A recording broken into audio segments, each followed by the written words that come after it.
1937. The Hindenburg, the world's largest flying machine, arrives in the United States with 97 people on board. It's the end of a successful transatlantic flight. Moments from landing, a fierce fire erupts. In just 34 seconds, the mighty airship is destroyed. 36 people perish. Many suffer agonizing burns. But what caused the devastating fire? Now, a 21st century air crash detective re-examines one of the most famous air disasters in history. Using advanced computer simulations, we reveal what really destroyed the Hindenburg. Disasters don't just happen, they're a chain of critical events. Unravel the clues and count down those final seconds from disaster.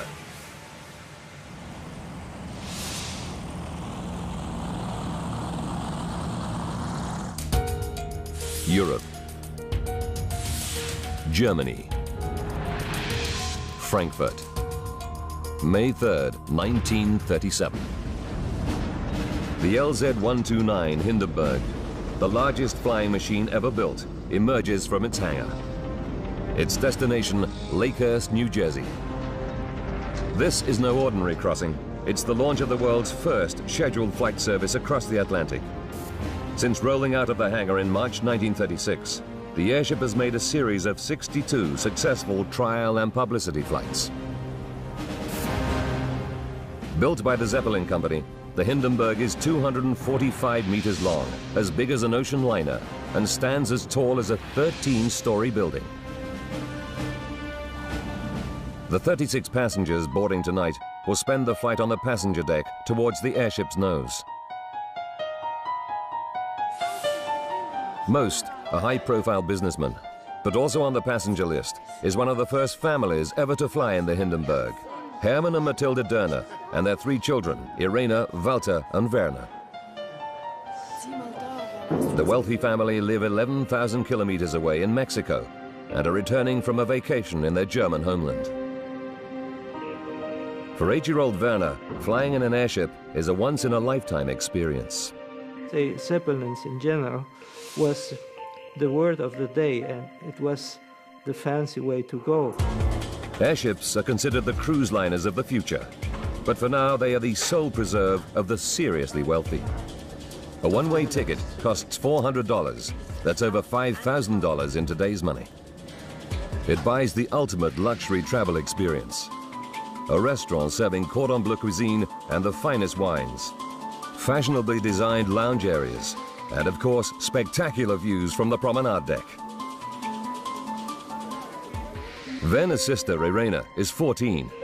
For her, the voyage is a chance to leave childhood behind and mix in sophisticated adult circles for the first time.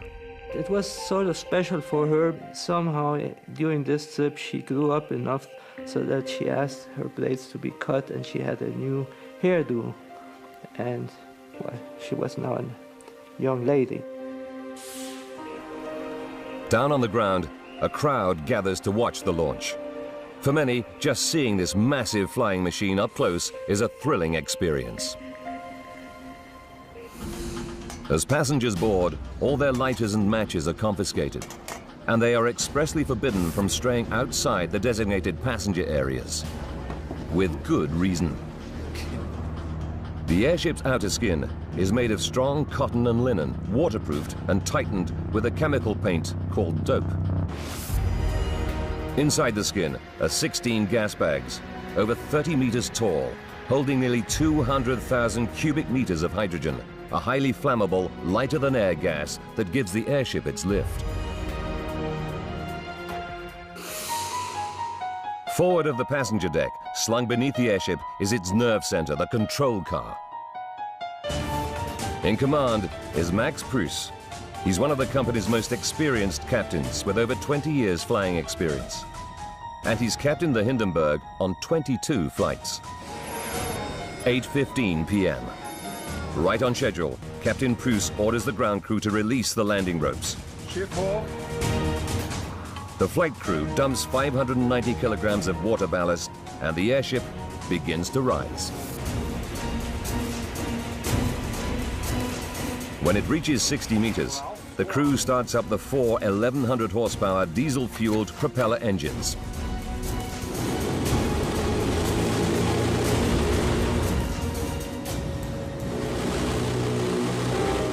On the passenger deck, the Durners wave goodbye to friends and family below. For Matilda Durner, leaving her homeland once again, it's a poignant moment. I remember my mother had tears in her eyes when the ship lifted. That was so seldom for her. I can hardly remember her seeing tears in her eyes anytime. Within minutes, the Hindenburg reaches its top speed of 125 kilometers per hour. The 6,500 kilometer voyage should take just 2.5 days, just over half the time taken by a ship. Its flight path will take it over Holland, down the English Channel, and across the Atlantic to America's east coast. The Zeppelin Company is sending its head of operations, Ernst Lehmann, to oversee this critical flight. Lehmann is an enthusiastic supporter of Germany's ruling Nazi party. He's on board to ensure the Hindenburg stays on schedule. Any delays would be deeply embarrassing. But as Lehmann knows, the Hindenburg has an Achilles heel: bad weather. Strong winds can blow the airship off course. They also make its complex landing maneuvers more difficult. A bad storm could even put the airship in danger. In 1930, the pride of the British Empire, the R-101 airship, was en route to India. It hit a storm over France and went down nose first. The resulting crash killed 48 of the 54 people on board. The tragedy ended the British airship program. Between 1925 and 1935, the US Navy lost 3 of its airships in severe weather. By 1937, only one, the Los Angeles, is still in service. Assistant Cabin Steward Werner Franz isn't worried. The Zeppelin Company has a 100% safety record in 27 years of flying passenger airships. And 14-year-old Werner knows that in hard times like this, he's lucky to have a job.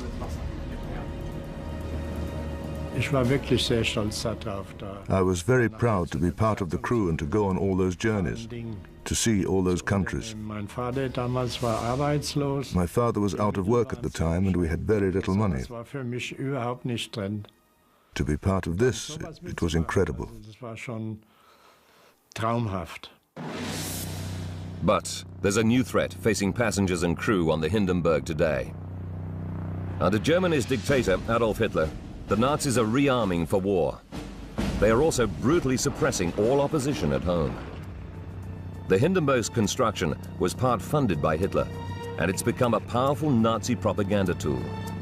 But the airship's iconic status also makes it a target for opponents of the Nazi regime. In 1933, the Reichstag, the Nazi-controlled German parliament, was burned to the ground. The authorities blamed saboteurs. And now, just days ago, German authorities warned Ernst Lehmann that they'd received a specific threat to this crucial flight.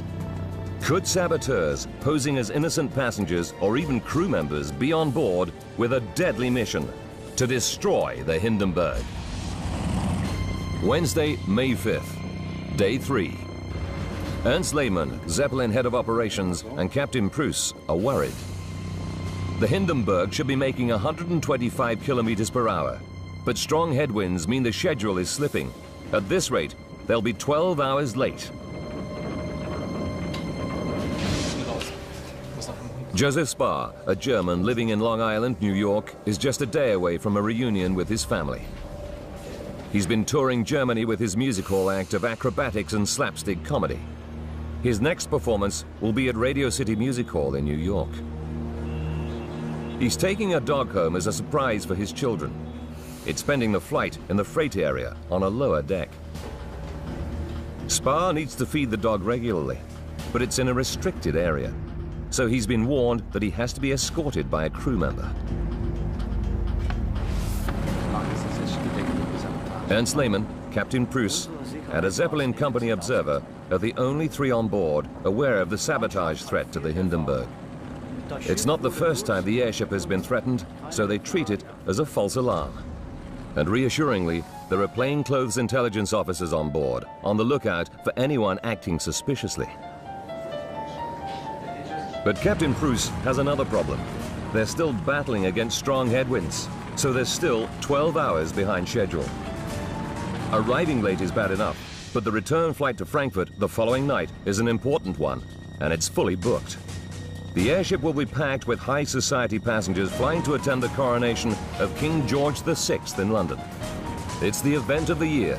If the Hindenburg doesn't get the guests to Europe in time, Lehman faces a PR disaster. The passengers finish their after-dinner drinks and retire to their cabins. It's their last night on the Hindenburg. In a few hours, they'll be in New Jersey.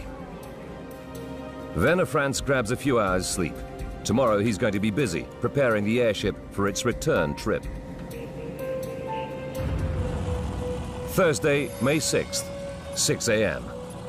The Hindenburg should be landing at Lakehurst Naval Base, but it's still 1,130 kilometers away. The estimated arrival time is 6 p.m., 12 hours behind schedule. Lehman and Preuss should have 16 hours to land the airship, disembark the passengers and freight, and complete refueling and reprovisioning before heading back to Europe at 10 p.m. Today, they'll only have 4 hours. It's going to be tight. 2 p.m. Mrs. Derner packs the family's bags. On the passenger deck, Joseph Spar can't wait to see his wife and children. He knows how thrilled they'll be when they see the dog he's bought for them. The Hindenburg approaches New York, just 80 kilometers northeast of their destination. Captain Preuss treats the passengers to a bird's-eye view of the Manhattan skyline. From a crew lookout area at the top of the airship, 14-year-old cabin boy Werner Franz marvels at his first glimpse of the new world.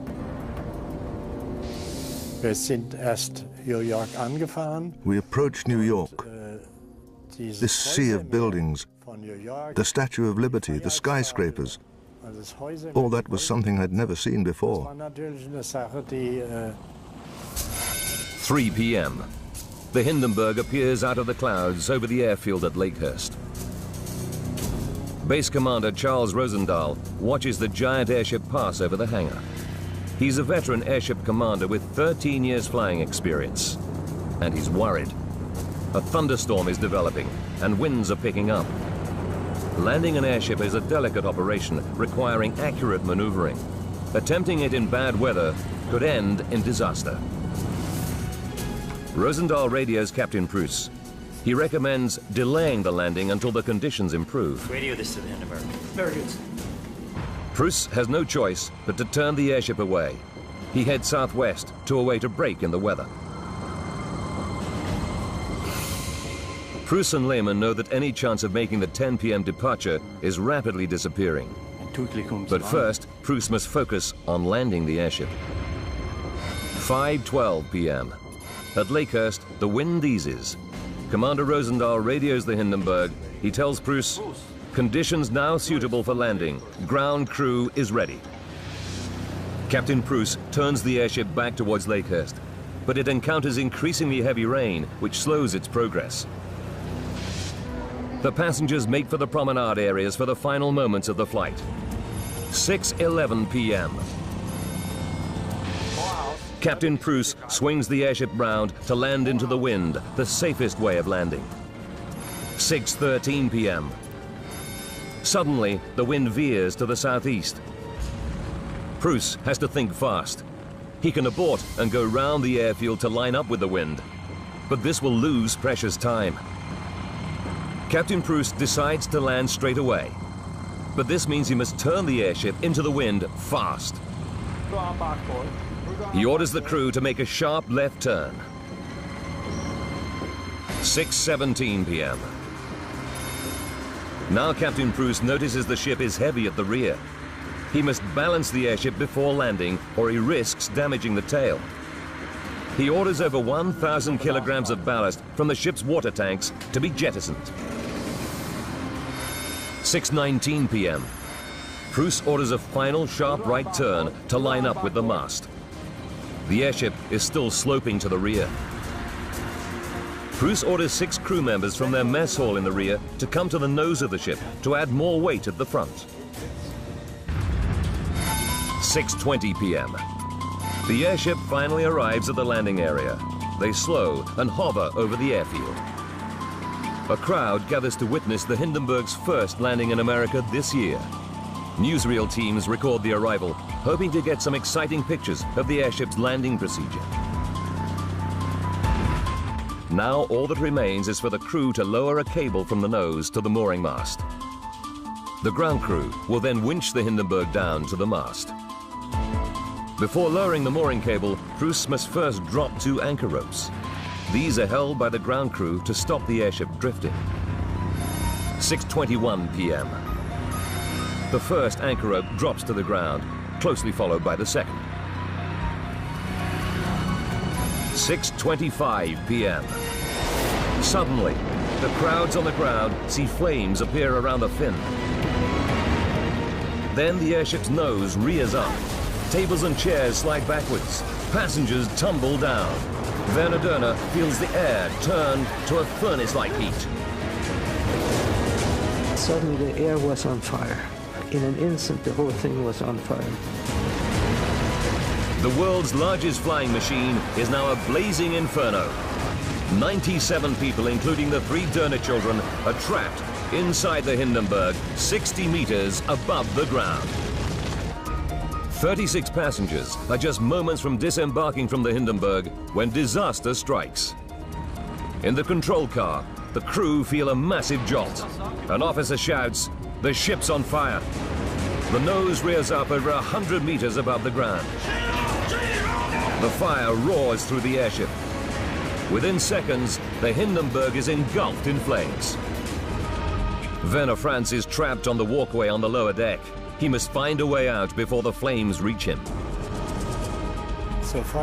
Right away, this bang told you that a major catastrophe had happened. You knew right away the airship was lost. The airship was burning and couldn't be saved. Werner stumbles along the gangway, looking for a way out, but he trips and falls. He grabs the rope handrail and holds on. As I was hanging onto these ropes, everything I had experienced in my life came back as if it were a film.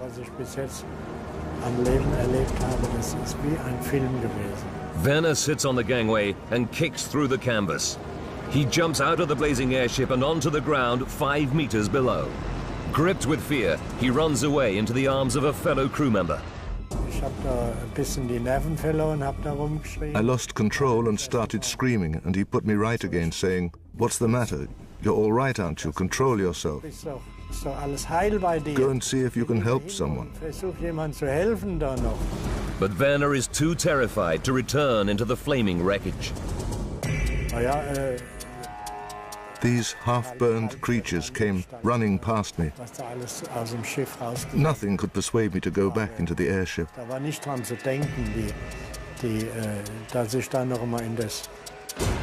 The fire rushes up the airship. The Doehners are still in the passenger lounge. If they don't get out now, they'll burn. But they're still 9 meters up. Matilda Doehner shouts to her 14-year-old daughter Irena to jump out of the window, but the girl is too frightened. Mrs. Doehner picks up her 8-year-old son, Werner. She tries to throw him out of the window, but he falls back. Somehow, she finds the strength to lift him again. This time, she succeeds, and Werner falls to the ground with his brother. She turns to her daughter again, pleading with her to jump. But Irena is paralyzed with fear, and instead turns away towards the flames, looking for her father.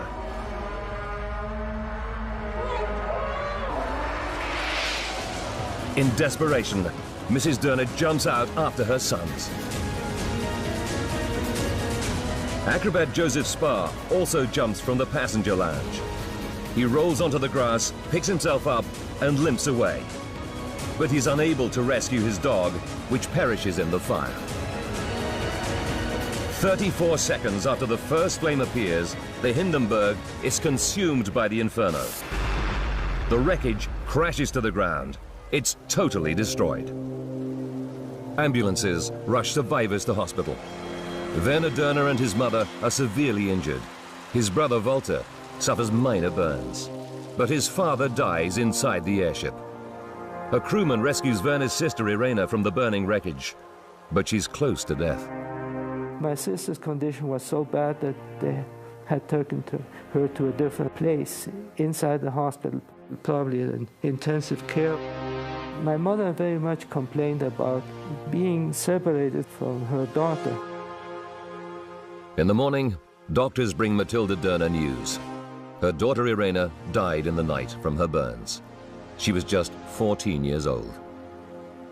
My mother was very much upset with the authorities in the hospital that she never got to see her again.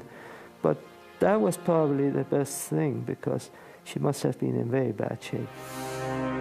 Captain Pruss survives but is badly burned. Ernst Lehmann is fatally injured. Of the 97 people on board, 29 are dead. One ground crewman perishes. Another 6 people die in hospital. But what caused this tragedy? The Germans have a 100% safety record operating passenger airships. And the Hindenburg was a state-of-the-art aircraft. The pride of the Third Reich. The United States and Germany open a joint inquiry. They interview the surviving crew members and passengers. They take testimonies from over 90 eyewitnesses. But in 1937, there is very little cockpit technology to conduct a conclusive crash investigation. And in the 68 years since the disaster, many different theories, some highly controversial, have emerged. Debate still rages today over what really downed the celebrated airship. Now, Seconds from Disaster re-examines the investigation into the loss of the Hindenburg. Using modern-day forensics and scientific experiments, we will finally solve the mystery. What was it that started the fire aboard the Hindenburg? Could it have been an act of sabotage? And what really fueled the blaze so that it consumed the whole ship in 34 seconds?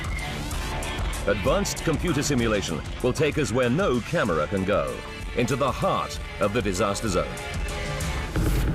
Greg Feith is one of the United States' most experienced crash detectives.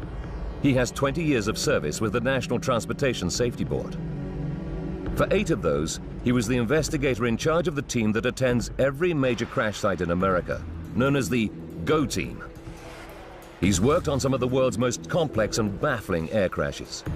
And so far, he's solved every one of them. But there's one disaster he's always wanted to explore.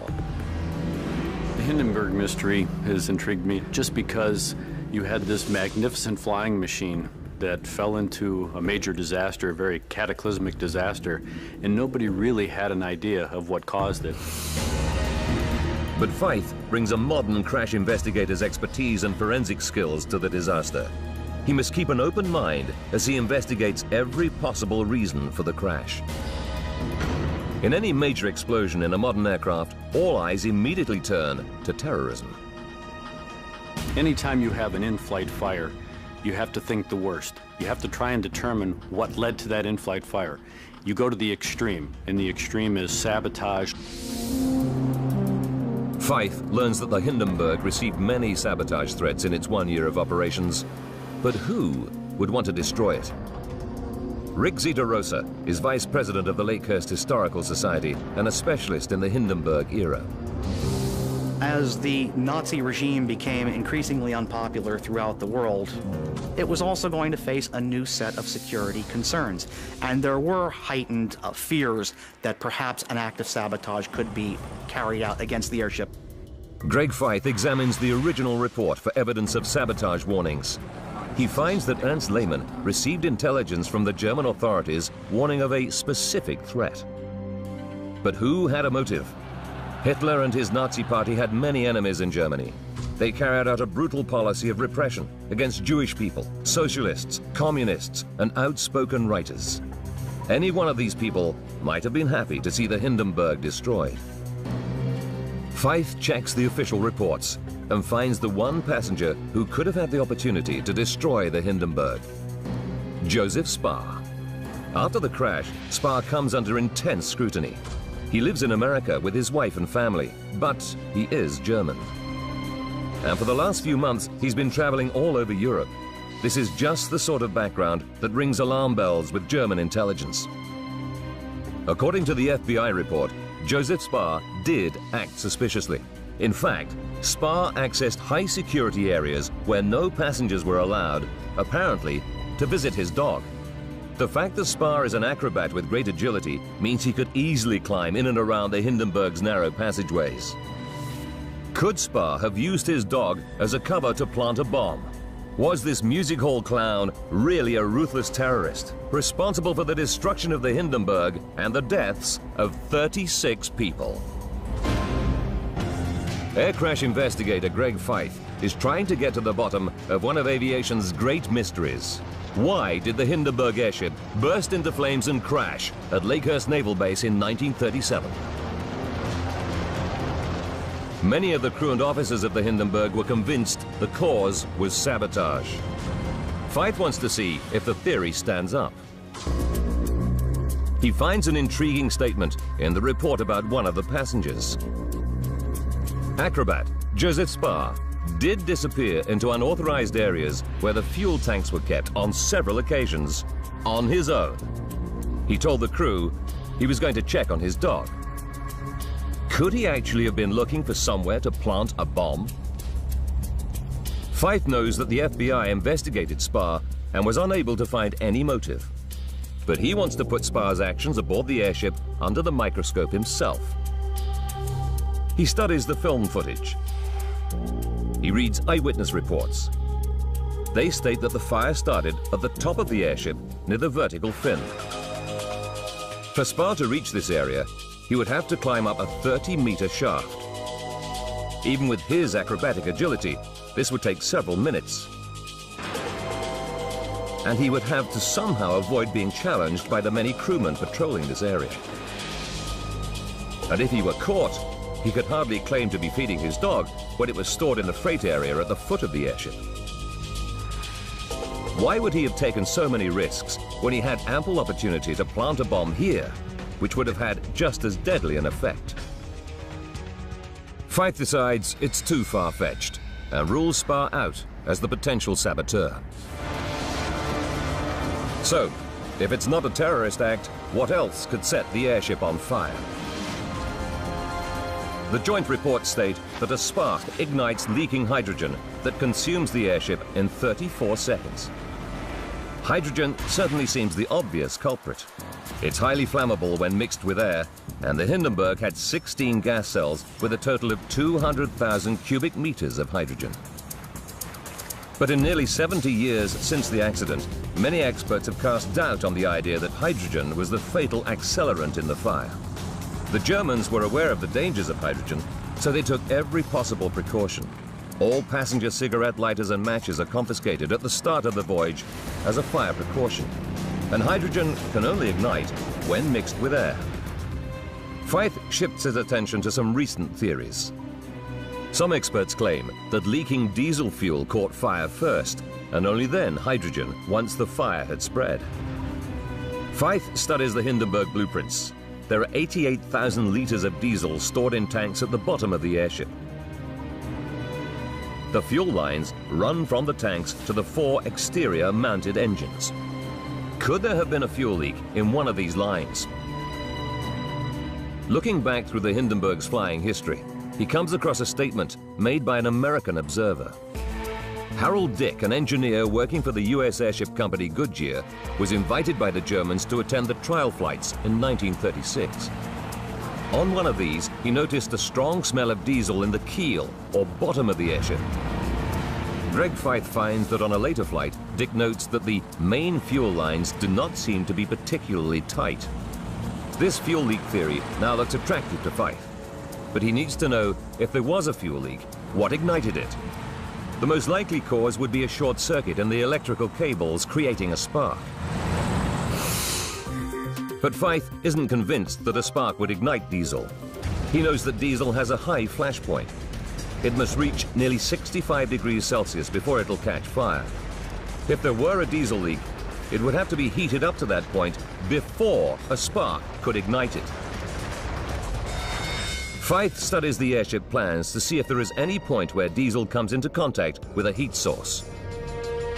He finds just one, the engine rooms. This is the hottest point the fuel passes through before feeding the 1100 horsepower engines. But there's a problem. The engines are all externally mounted, suspended below the airship. If a fire had started here, then eyewitnesses on the ground would have clearly seen it. Instead, they all report that the fire started at the top of the ship. To have a fire ignite on the bottom of the airship, propagate through the entire diameter of the airship, and then exit out the top in a very short period of time without anyone noticing is very remote. Greg Fythe rules out a diesel leak as the cause of the blaze that engulfed the Hindenburg. Now he turns to the other prominent theory for the blaze.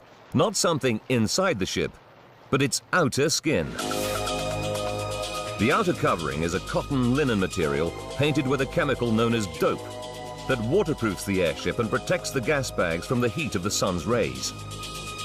The dope used on the Hindenburg was a new type of paint called cellulose acetate butyrate.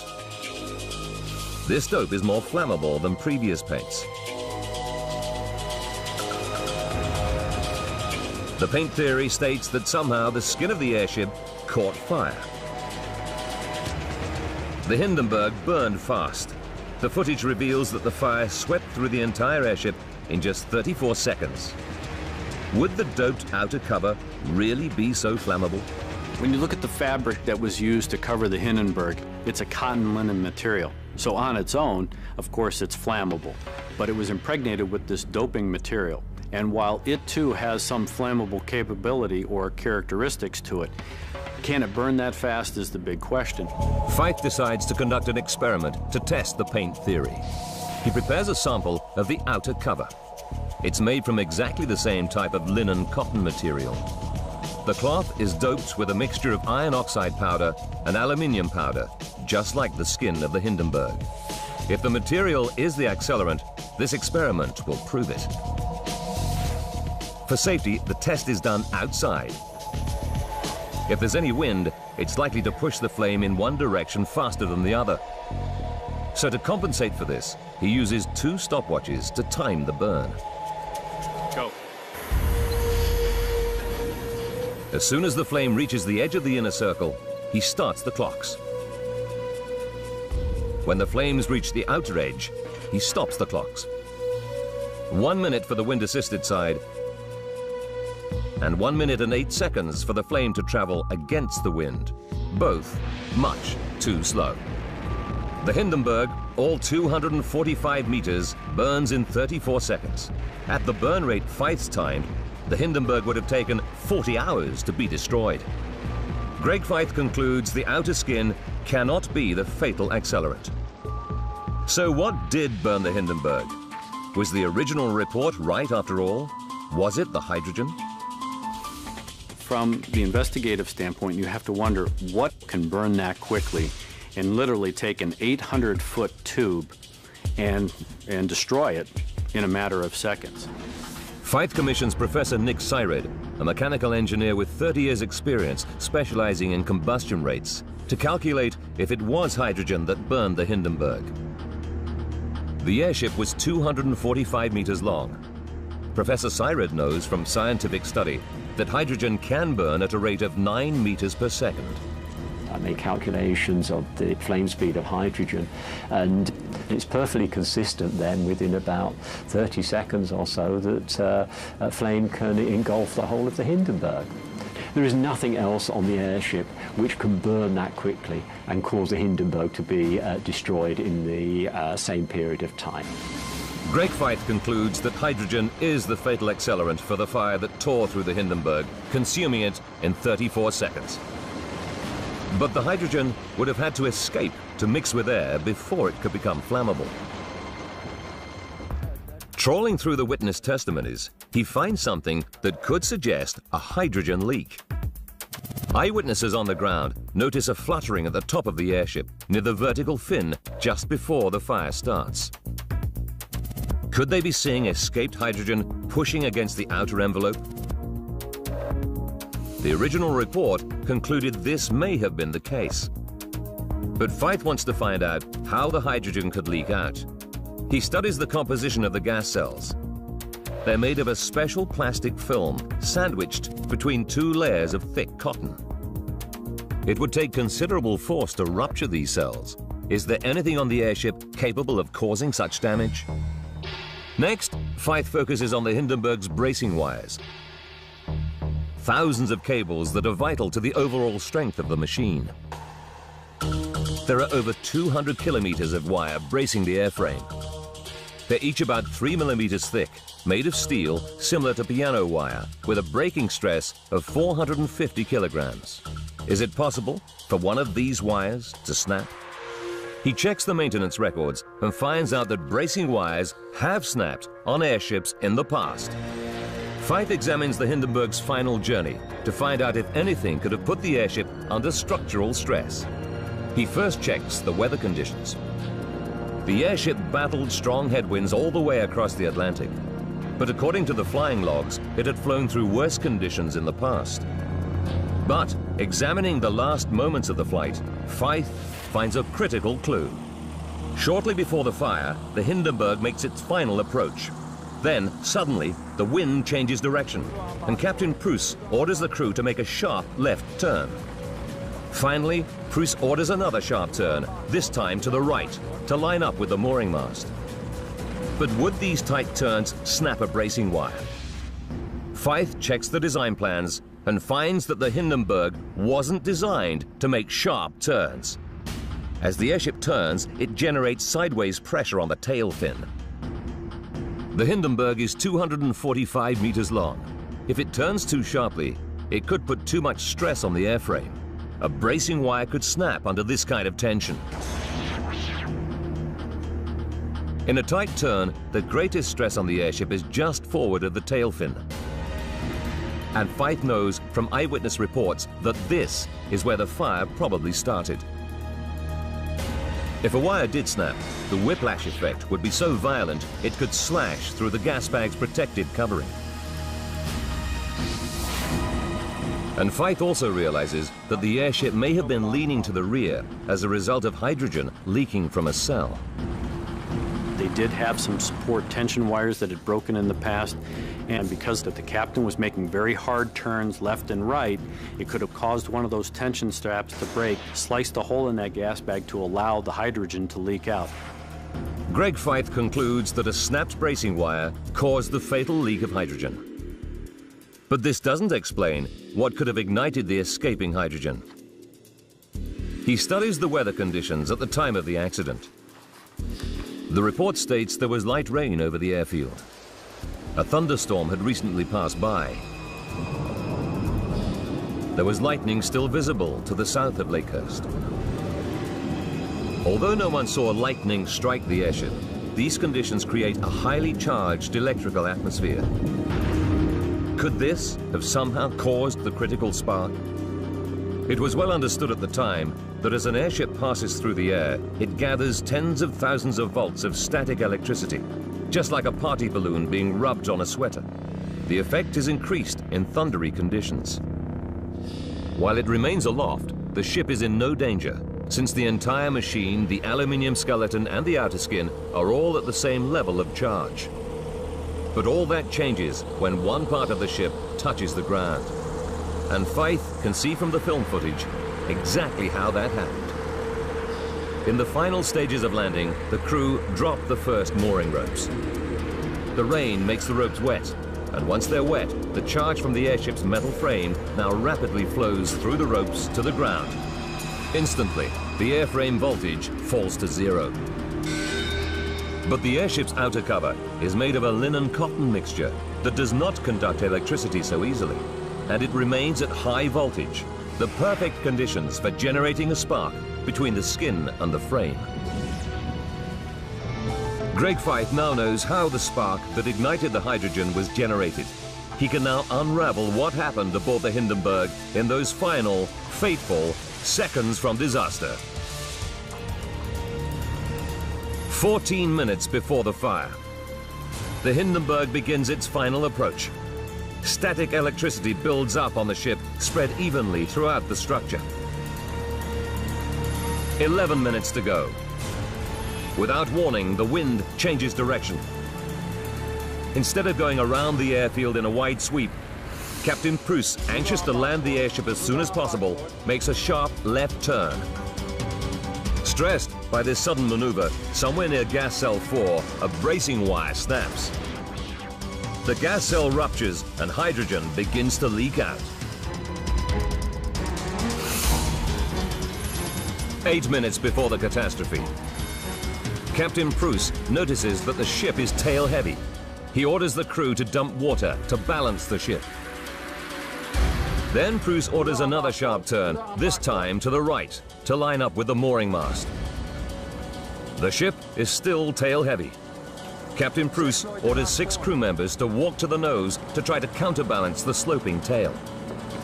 But Pruss is too concerned with landing to realize that the airship may be leaning as a result of hydrogen leaking. 4 minutes left. The Hindenburg comes to a stop, and the crew drop the mooring ropes. Eyewitnesses on the ground notice a fluttering effect near the tail fin. They don't know it, but what they're seeing is leaking hydrogen pouring out of the doomed machine. By 6:25 p.m., due to falling rain, the ropes are now wet. The electrical charge flows from the metal parts of the airship to the ground. The aircraft's skin, less conductive than the metal, is still highly charged from a combination of the journey and the atmospheric conditions. It's now at a dangerously high voltage. Seeking the quickest way to the ground, a spark jumps from the outer skin to the metal, igniting the leaking hydrogen. The fire roars through the airship as 200,000 cubic meters of hydrogen in the 16 cells catch fire. 34 seconds later, the mighty Hindenburg is destroyed. 36 people are killed. But Greg Feith still has one piece of the puzzle to solve. How could the Hindenburg fire have been bright orange when hydrogen burns with an invisible flame?